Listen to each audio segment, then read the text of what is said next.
Mi nombre es Lizeth Barrera, soy estudiante de Sociología de la Universidad Nacional Abierta de Distancia y junto con mis compañeros Lorena, Katherine y David vamos a hablar acerca de práctica social. Entonces, ¿qué implica esta práctica social? Implica diferentes corrientes sociológicas quienes han evolucionado para entender cómo vemos la sociedad y cómo definimos la necesidad de las prácticas sociales y su relación con diferentes autores. Así que argumentaremos sobre el concepto de una realidad construida socialmente a través de la interacción humana. Descubriremos si el orden social es el producto de la actividad humana y si se constituye a partir de la continuidad de interacciones en el tiempo basado en la repetición de patrones de interacción que se vuelven estables y predecibles. Para ello tenemos diferentes autores, por ejemplo, Pierre Bourdieu, quien fue uno de los sociólogos más influyentes del siglo XX. Nació en 1930 en Francia y tuvo una gran influencia en Argelia luego de realizar sus estudios de filosofía, así que prestó su servicio militar allí y en este país encontró diferentes desigualdades, entre ellas el trabajo precisamente que se realizaba en este lugar. Posteriormente, y debido a unas protestas que ocurrieron en mayo del 68, funda el Centro de Sociología de Educación y Cultura. Además, es importante mencionar que uno de los términos más importantes para él es el de la dominación. La dominación empieza por el lenguaje que contiene una significación social. Adicionalmente, se puede reconocer cómo la comunicación es un instrumento de poder y de censura. Y más adelante vamos a hablar acerca de las estructuras sociales y de las instituciones, entre ellas el Estado, que es un monopolio legítimo de violencia física y simbólica para Bourdieu. Pero de esto más adelante vamos a profundizar. Adicionalmente es importante mencionar dos de los libros relevantes, entre ellos Los Herederos y La Distinción. Ahora bien, vamos con Peter Berger, quien nació en Viena, en Austria, y su familia debió emigrar debido a que este país fue ocupado militarmente. Además, fundó el Instituto de Cultura, Religión y Asuntos Mundiales, y para él el rol del sociólogo se encargaba de indagar acerca de la vida en sociedad. Por ello, algunos de sus libros más influyentes fueron Introducción a la Sociología y Rumor de Ángeles. Pero también hablemos de Luhmann, quien también fue uno de los grandes sociólogos contemporáneos. Nació en 1927 en Eslovenia y una de sus contribuciones se embarcó muchísimo con la fenomenología y adicionalmente la religión, porque para él también es bastante importante la interacción entre la subjetividad y la religión. Pero uno de los aspectos que más vamos a profundizar hoy es acerca de la construcción dialéctica, que es esa realidad social la que nace a partir de esta construcción dialéctica, depurada por el consenso entre los diferentes actores en esta sociedad. Entre ellos dos escriben La construcción social de la realidad entre Peter Berger y Thomas Luhmann, pero para ello nos va a hablar mucho más a fondo Lorena. Gracias, Liz. Entonces, efectivamente, pues para Luckman y para Berger, considero que cada uno le brinda una importancia demasiado fundamental, en este caso a la construcción social. Entonces, es esa creación de la realidad como individuos, los grupos sociales en los cuales cada uno participamos en la creación y el mantenimiento de significados compartidos. Sin embargo, voy a separar cada uno. Entonces, inicialmente Berger menciona que efectivamente esta construcción es desde cada uno como individuo, ¿sí? A través de procesos sociales y culturales. Por lo tanto, esta realidad no simplemente es algo que está otorgado o preexistente, que perdura, sino por el contrario, es creada y mantenida, en este caso, por esas interacciones que nosotros generamos. Esto a través, pues, de una influencia que venimos realizando por experiencias, nuestras creencias, valores, las estructuras sociales en las cuales convivimos, ¿sí?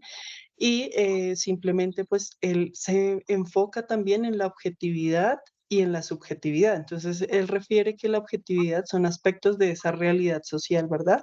De manera directa, y la subjetividad es el contraste que nosotros realizamos con esa objetividad, pero dándole una significación. eh, pues nuestra percepción como individuo, ¿cierto? Y esas experiencias particulares que cada uno pues genera.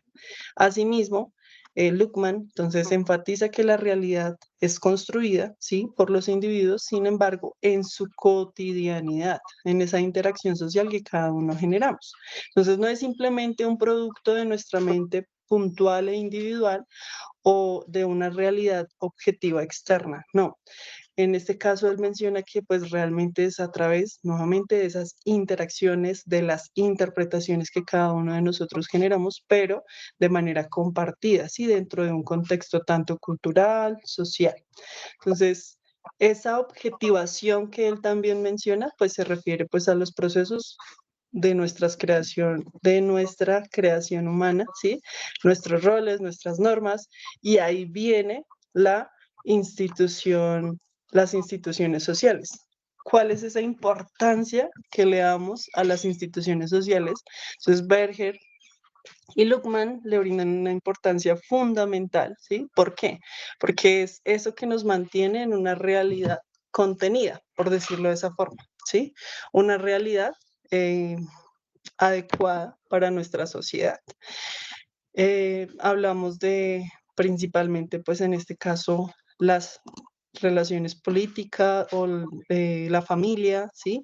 Nuestro hogar, la religión, cada uno pues de la Iglesia Católica o este tipo de religiones que nosotros tenemos, la economía o pues nuestros trabajos, el sistema en este caso educativo, ¿cierto? También hablamos del Estado, como mencionaba Liz al inicio, y pues finalmente de nuestra salud, nuestras EPS, o bueno, retomando el familiar, el ejemplo de una institución principal, pues también el matrimonio. Y penal, pues las leyes, ¿no? Gracias.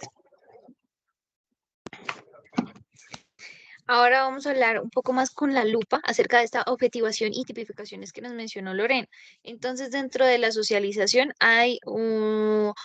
se genera una habituación, porque es de pronto desde cuando somos chiquitos nos empiezan a enseñar diferentes hábitos. Por ejemplo, el hecho de bañarse los dientes antes de desayunar. Nosotros no nos preguntamos todos los días si lo vamos a hacer o no lo vamos a hacer, sino que ya tenemos ese proceso operativo, es más automático.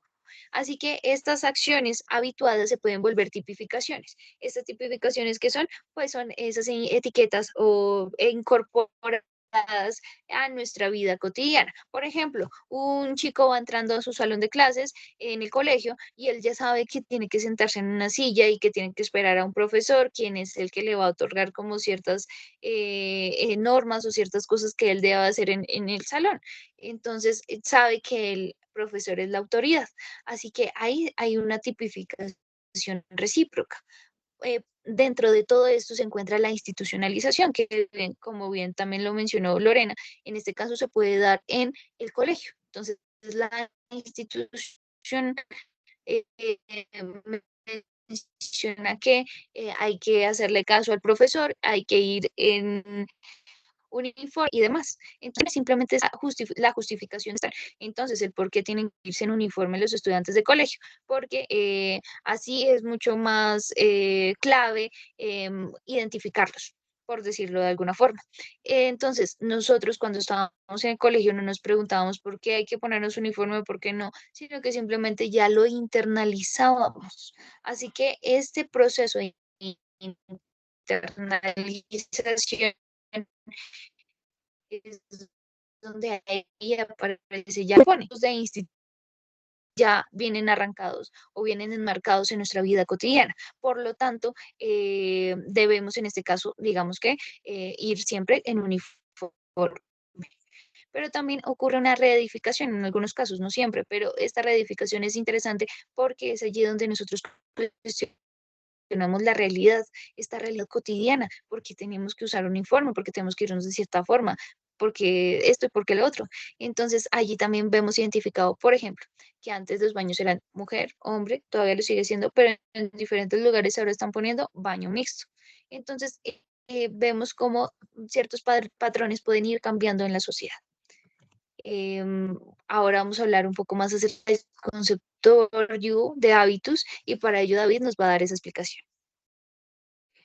Exacto, gracias a todos y buenas noches. Un poco de esto que nos explicaba, o bueno, de lo que hablaba de cierta forma, Bourdieu era el hábitus. Y este hábitus, como el concepto grande que puede llegar a ser en algún momento, él lo definía de una forma mucho más fácil y es el cómo las personas o cómo las personas nosotros comprendemos directamente el entorno social en el cual estamos. Y cómo a partir de ese cómo comprendemos el entorno social empezamos a compartir estilos de vida similares, perdón.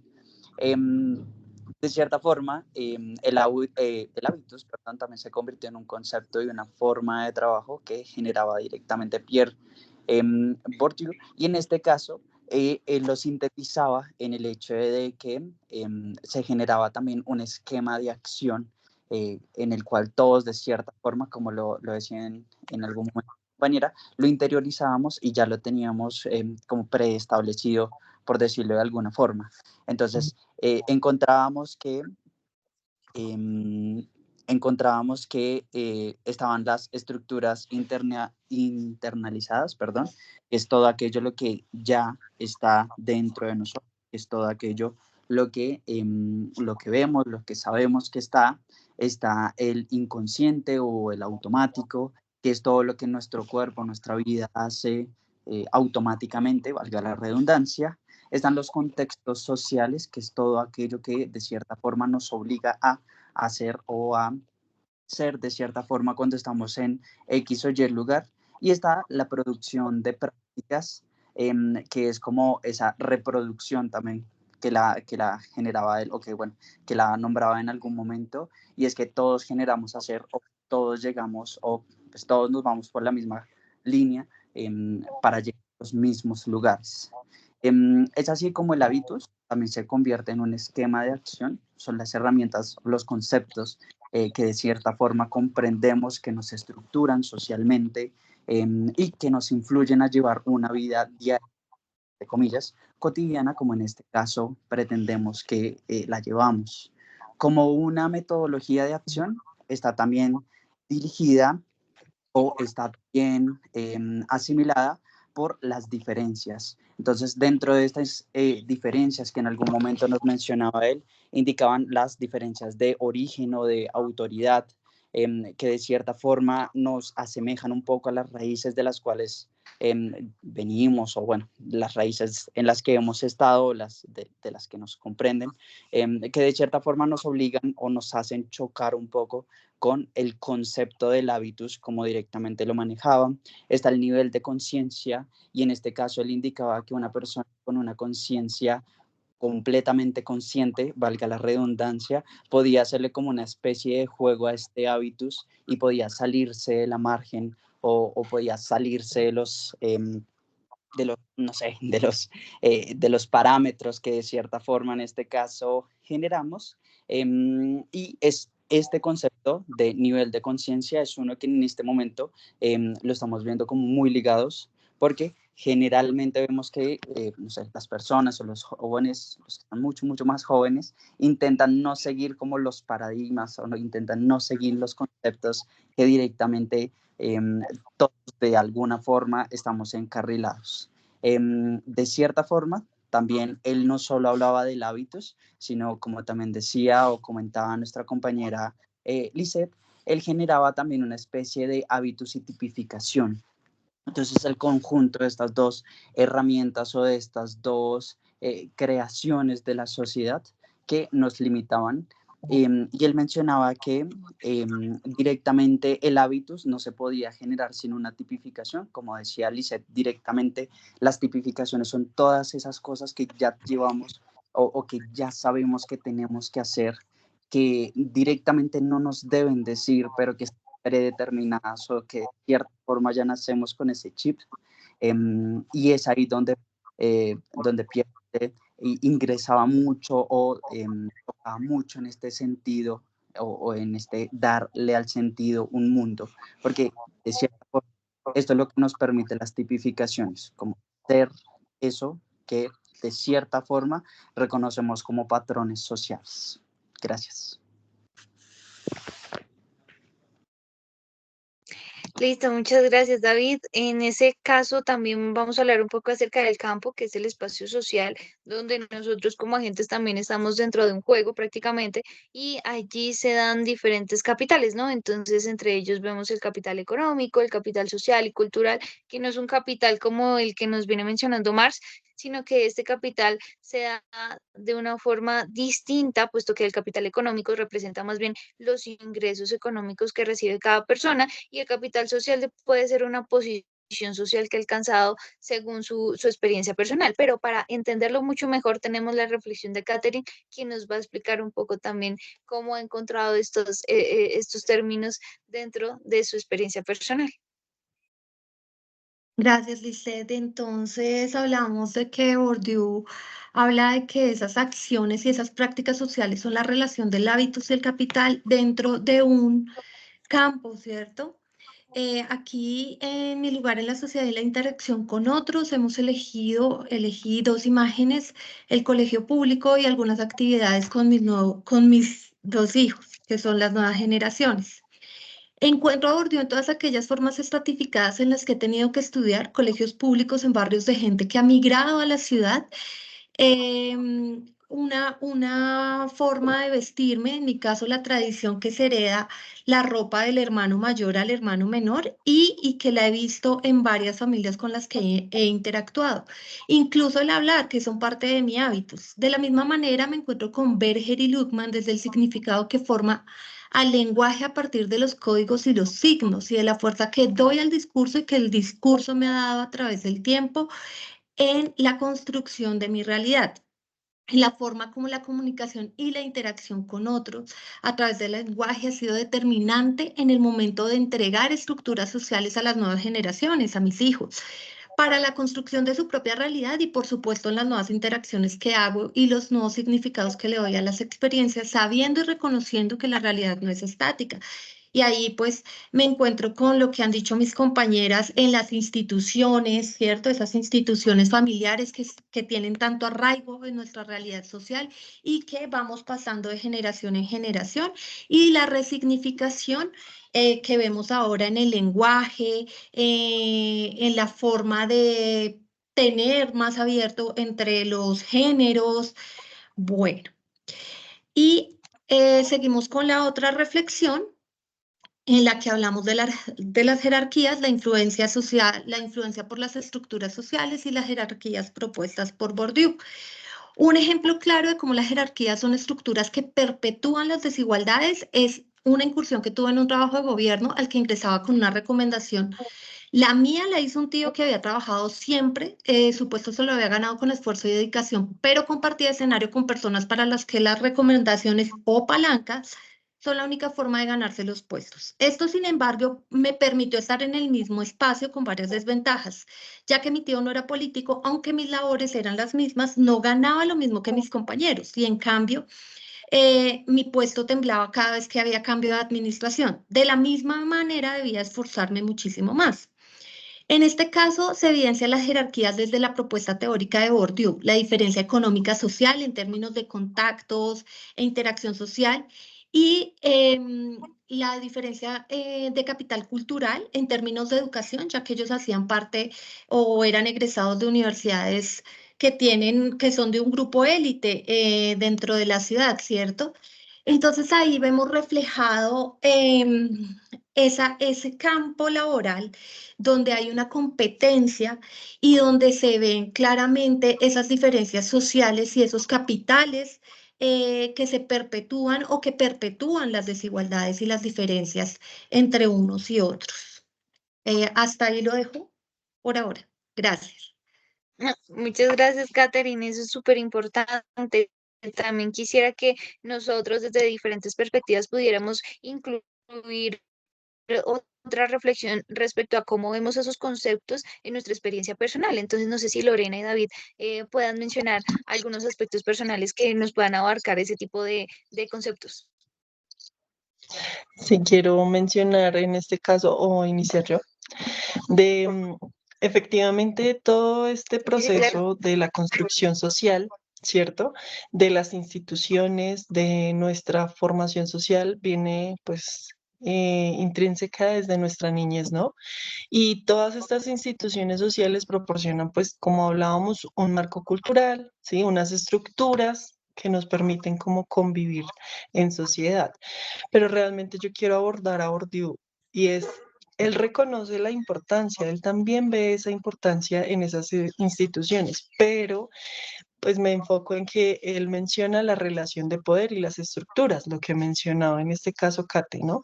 Y es desde el momento en el cual yo como estudiante de primaria tengo que generar el pago de mi educación, ¿sí? Y que ahora es este avance, de pronto esta resignificación que hemos venido generando de pronto en sociedad, ya haya matrícula cero, pero no, para mí aún yo sigo generando pagos, ¿sí? O sea, todavía no hay matrícula cero en general para toda la sociedad. Gracias. Ujú, sí, no, súper importante lo que mencionas. Adicionalmente también podemos ver cómo, bueno, sí, David, sigue tú, por favor.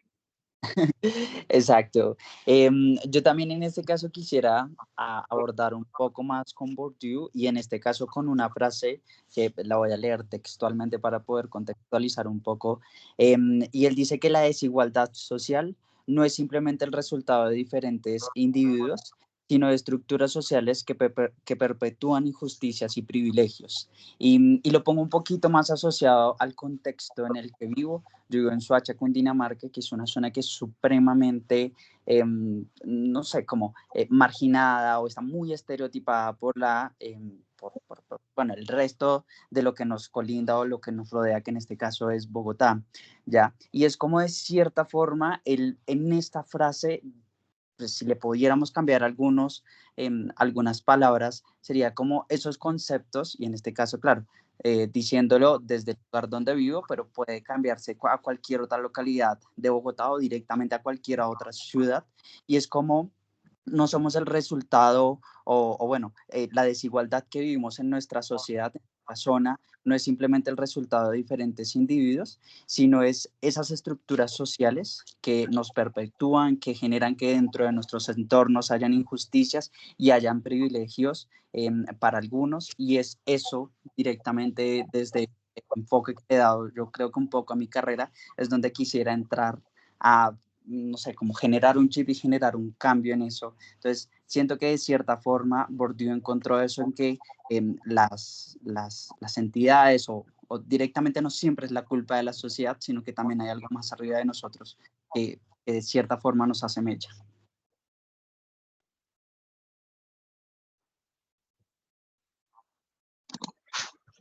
Gracias. Claro, eso que en el momento de mencionar a Bourdieu, mencioné algo del Estado, ese Estado que también reproduce diferentes jerarquías, estructuras, y asimismo también puede reproducir esas desigualdades sociales y esos espacios marginados. Entonces, es súper importante también finalizar con este hecho que enmarca como tal la sociedad que estamos viviendo actualmente y que nosotros enmarcamos en nuestra cotidianidad.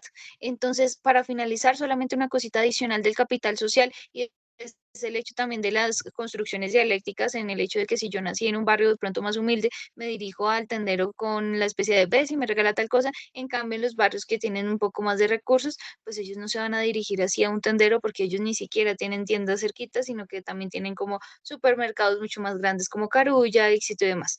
Pero bueno, nada, muchísimas gracias a todos ustedes y nos vemos hasta en una próxima ocasión. Esto fue todo por hoy. Gracias. Gracias.